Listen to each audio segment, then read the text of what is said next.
Well, this is a story that'll brighten up your day. In case you guys haven't heard yet, the top Israeli official who is in charge of cybersecurity got caught in Las Vegas this past weekend in a sting where they caught a group of people who were, what's the right word, trying to trick a child into coming to them so they could, I would assume, take turns on them, whatever, right? So they all got arrested under a very serious felony. And guess what? Back to Israel. So we are going to look at this insane story because the details are going to blow your mind. And then we're going to look at another deep, dark secret, which is the, supposed satanic forces that are running Washington, D.C. For some reason, these two feel like they go together. So we're going to look at that. Go ahead and subscribe to the channel if you haven't yet. Ring the bell and go ahead and like this video. And let's buckle in and listen to why I have little to no faith in the world and everything that we look at. Because how a person like this just gets to flee and go to Israel, like, oh yeah, no, nothing. They're like, how was your trip to America? They're like, not very good. Like, why? How come? It's like, well, I planned on entrapping a child and exploiting them with a few of my dark web friends who also really enjoy, hurting children. And I got caught. And so instead of having a really good time with that, I ended up, in jail for 5 minutes. But don't worry, because the American government made sure that I was able to leave and come back here. So, could have been worse, but not great. Not great. Are correct, but we have double and triple checked. And yes, in fact, this all really did unfold. Let's put this up on the screen and shout out to, I'm actually not sure her full name, Mel. Her handle on Twitter is Village Crazy Lady. Yeah, she's done some really important reporting, not just here. So shout out to her for really breaking this down and highlighting this, bringing it to the forefront.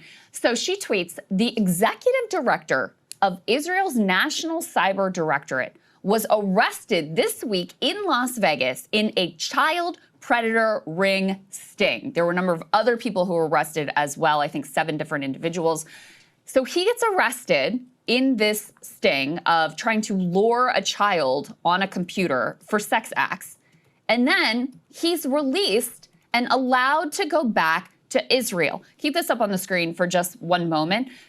And I just read down here in the description that there's a note that the current administration is denying that they had any involvement of the guy getting released. I don't know. I mean, I feel like I should take a look at that real quick before we get into the rest of this story, because that seems really, really important. The Department of State is aware that Tom Ortiam Abazovich, an Israeli citizen, was arrested in Las Vegas, given a court date for charges related to soliciting electronically from a minor. I don't think soliciting. He did not claim diplomatic immunity and was released by a state judge pending a court date. Any claims the U.S. government intervened are false. The interim U.S. attorney for Nevada, responsible for not prosecuting, is okay. So, well, that's convenient. Let's continue this story, though. So you can see she has screenshots here. One from Ynet News, which is an Israeli publication, says U.S. detains worker from Israel's top cyber defense agency for questioning. The prime minister's office says the incident resolved quickly, ending with brief questioning of National Cyber Directorate staffer before his release. So that's the way they're spinning it. It's like, oh, he was just questioning, it was all fine. You've got the local news saying that all of these individuals, by the way, one of the other dudes in here was a pastor, a minister, so that's cool too. But he actually was arrested, apparently facing charges. They all face felony charges of luring a child with a computer for a sex act and were booked into the Henderson Detention Center, with the exception of one of the individuals who's booked into a different detention center. So again, all of them arrested and booked. You can see she also has this guy, Tom Alexandrovich, who was the executive director of still is, Israel's National Cyber Director, which is a very important position, by the way. There you can see his Twitter profile, so you can see sort of, what his whole deal is. Let's put the next piece up on the screen with some more details reported out here by Mel. She says, just to clarify, she's got the arrest record here on the right. Okay, so again, rebutting the line of the Israeli Prime Minister's office saying, oh, he's just questioning his release. No, no, no. Here he is, the arrest record, right there on the right of your screen. She says, number one, Tom Alexandrovich was 100% charged. It's on the county website. His next hearing is supposed to be 8/27/2025. I'm sure that's not happening. Number 2, Tom was charged with luring a child with a computer to engage in sexual conduct. Number 3, in order to be charged with this specific offense, Tom had to seek out a child under the age. Unbelievable. Unbelievable. How do people get away with this kind of thing? I don't understand. Can't we at least have like some kind of universal agreement that if you try to, I mean, like, he's an Israeli citizen who came to America and tried to lure an American child so that he could victimize them, and we let him go? We let him go? That, like, I mean, letting anyone go that victimizes children, unacceptable. But like, he's a foreign citizen who came to our country to exploit kids, and we let them go? It's shit. I can't, dude. I honestly can't. All right, so we're gonna move over to Satanists running Washington D.C. as that certainly seems to be more likely the case if we are letting people who victimize kids go home to a place where we all know they're not going to get extradited no matter what. And one thing that they say later in that episode is that there's like 60 known people who have fled the United States, like who had dual citizenship, who got popped victimizing kids here. Excuse me. And they just shot over to Israel and they got to stay there. You know, it's like, okay, you guys allow that? Like, is that something that Americans do? Like, do they get arrested in other countries for victimizing kids? They're all, hang on, I'm just going to go back to America then. I mean, that doesn't seem like something that's very likely to happen. Now, either way, we're going to look at the Washington, D.C. one in a second. But first, I wanted to show you this is Kamala Harris blacked out drunk, talking nonsense. At least that's how it was presented to me, that she's blacked out drunk. I only watched the beginning of it. She is definitely on drugs or something and is also a complete retard. This would have been, it's basically identical if Joe Biden was running the president. You know, like Joe Biden has dementia. She doesn't have a brain. I think what they're doing is they're cheating. I think they're cheating. They want to change the current system to make it bend toward the outcome they want. And so... Oh, really? Oh, because that's super different than not holding a primary, pretending to the American people that the current president, who 1,000% should have been 25th Amendmented like a long time ago, that he was totally fine, was all fine, didn't have stage 4 cancer, you know, because you said, wait, who's doing what? Like, what is your story here that indicts the? It's like, that's all you guys do is exactly what you just said. So, you know, if you believe the public reporting, they get a call that says, hey, redo your lines, even though the fallout is going to include exactly what you said, which is, you know, taking the franchise, the vote, away from specific communities. And in the case of Texas, Latino and Black voters. Yeah. And diluting their votes. And this is not a census year. Yeah.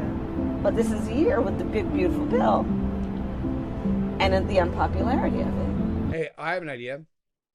How about you open the border and just let, you know, I don't know, a couple 100,000 people a day come through, you know, or whatever was going, like, this is, it's audacious that they would literally try to come with redistricting at this point. You're like, you guys literally opened the southern border. You imported foreign voters is what your plan was. You rigged the system with unchecked people that you gave these blue cards to that they could spend whatever money they wanted. It's like, it's unbelievable. They just, it's, I don't even know. And so they want to bend the rules. And I have to say that, you know, those Texan legislators, good for them. You know, that, here's how I think about it. I think you're right in terms of the effect. Jeez, man. That is embarrassing, dude. That is embarrassing. Yeah, that's true. Look at that, dude. Yeah, and 9 Democrat-controlled states have no Republican congressional districts. None. Oh, So there's no congressional districts in Illinois. There's no congressional districts in California, New York. It's ridiculous. It's so stupid, man. It's so dumb. So let's listen to the satanic people in Washington, D.C., and let's see what they say about that. Hidden intent in his press briefing to liberate Washington, D.C. from the satanic forces that have run D.C. since its establishment. And Dr. Sala says it all has to do with the Freemasons that built Washington, D.C. and were infiltrated by dark forces. So to help educate us on this topic and dive deep on this, so many people have been asking, bring up the Masons on a regular basis in our comments feed. Dr. Michael Sala. Michael, it's great to see you again. We haven't seen you in quite a while. Welcome back to the show. Thank you. Great to be back. So can you explain, as we look at this unfinished pentagram here on the show, on this map, can you explain to me, like, first of all, what are we looking at here, and why do you think that this is a deeper move by President Trump to stop these demonic forces in Washington, D.C.?